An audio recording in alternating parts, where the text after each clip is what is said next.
out of this room of 5, 10, 11 people, almost all of us, I would venture to say 90% of us, have had a near-death experience or know a great deal of many people who have.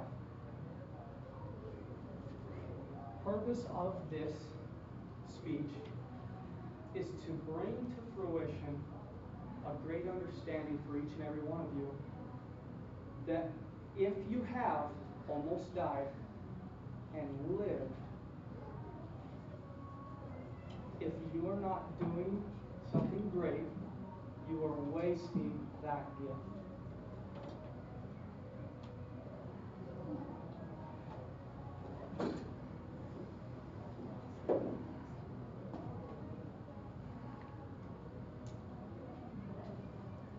It's a cold December night. I'm homeless and traveling in the snow. There's 2 feet of snow. And it's really, really cold. Why am I here? Because I chose to be. I wanted the adventure. But at this point in time, it's the holidays. I really want to go home. I want to see my mom. I want to be there for my siblings. Have a couple of gifts for them. But right now, I'm freezing. I have these thin pants on and my leather jacket and a thick shirt on, and that's it. The job market isn't working.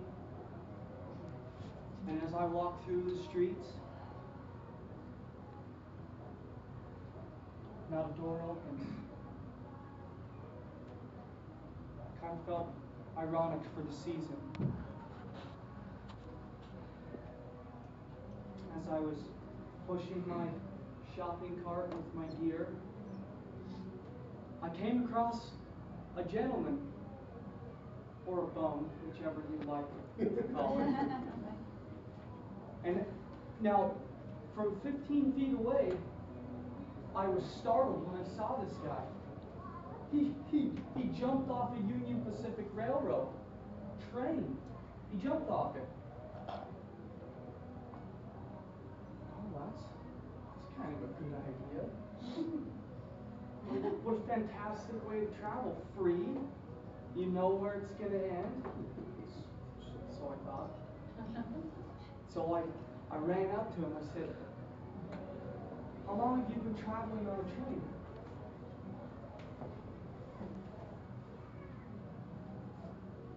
"Well, I'd say I've been traveling for about 20 years now, actually, son." 20 years? You must be really good. Well, tell me, how do you do it? Is it easy? Could I do it? Yeah, you could probably do it. All you need to know is 2 things. Union Pacific, East and West. Okay, I can remember that. Burlington Northern, North and South. Didn't know that. Looking around. Well, I only see Union Pacific there. That's all right. You just hop one of those puppies and eventually you're going to come to another rail yard and there's going to be a Burlington Northern there if you're trying to go north, which I assume. I am. I'm trying to get to North Idaho. I'm sick of Utah. It's cold. My family's not here. Well, I'll tell you what. You get that cart, you get rid of that cart, and you throw your bag on your back and you jump right on that. And don't wait till it's going too fast, because you might get sucked under. Oh. Sucked under? That sounds pretty uncomfortable. Well, all right. Well, thank you. I appreciate it. It's a fantastic idea.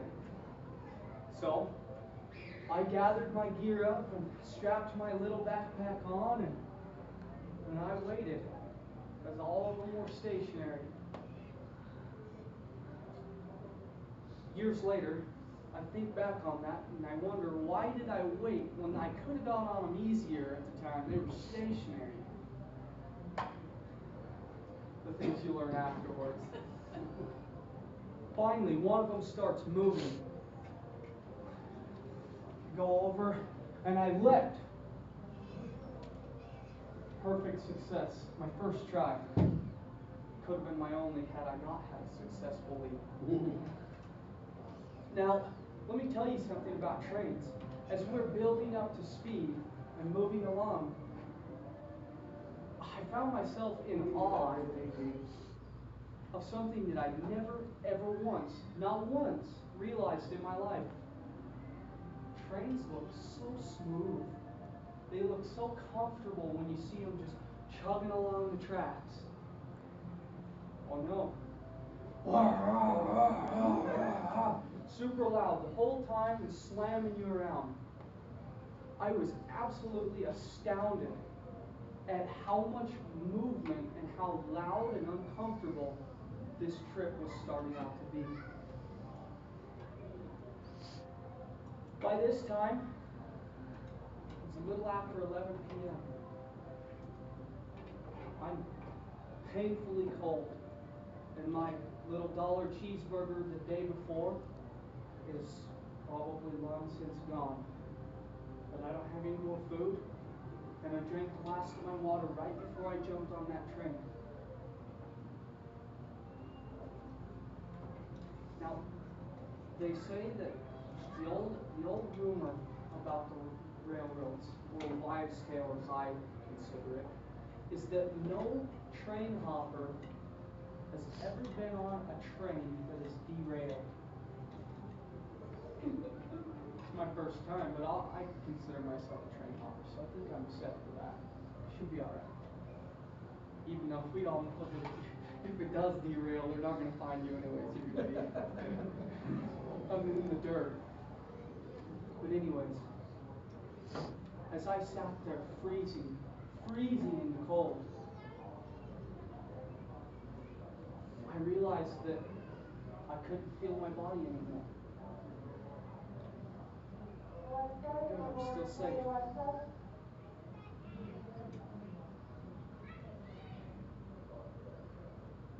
Starting to get tired.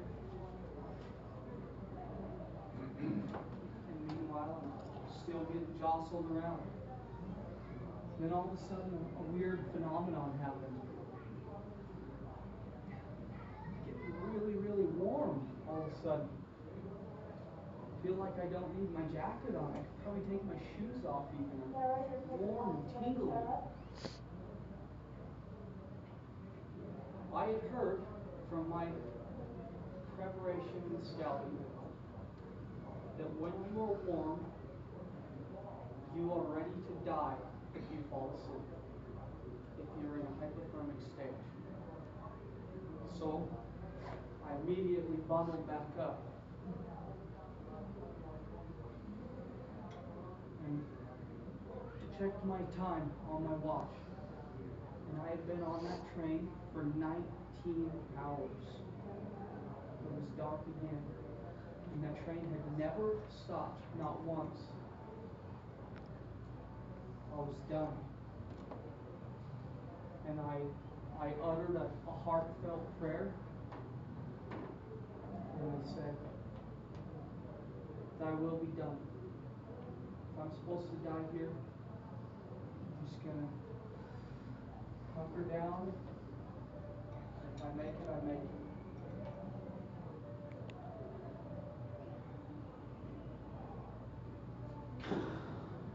I jolted.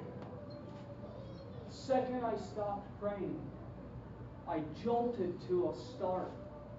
The train instantly started slowing. To this day, I feel without a shadow of a doubt that there was somebody or something at the front of that train that said, stop. And it did. Think on that. There has to be a reason, there has to be a purpose. for why people go through these great endeavors, these near-death experiences, and are saved miraculously. What is it that we are supposed to do? Find your goal, find your inspiration, find your will, whatever you want to make happen, and make it happen. I'm Toastmasters.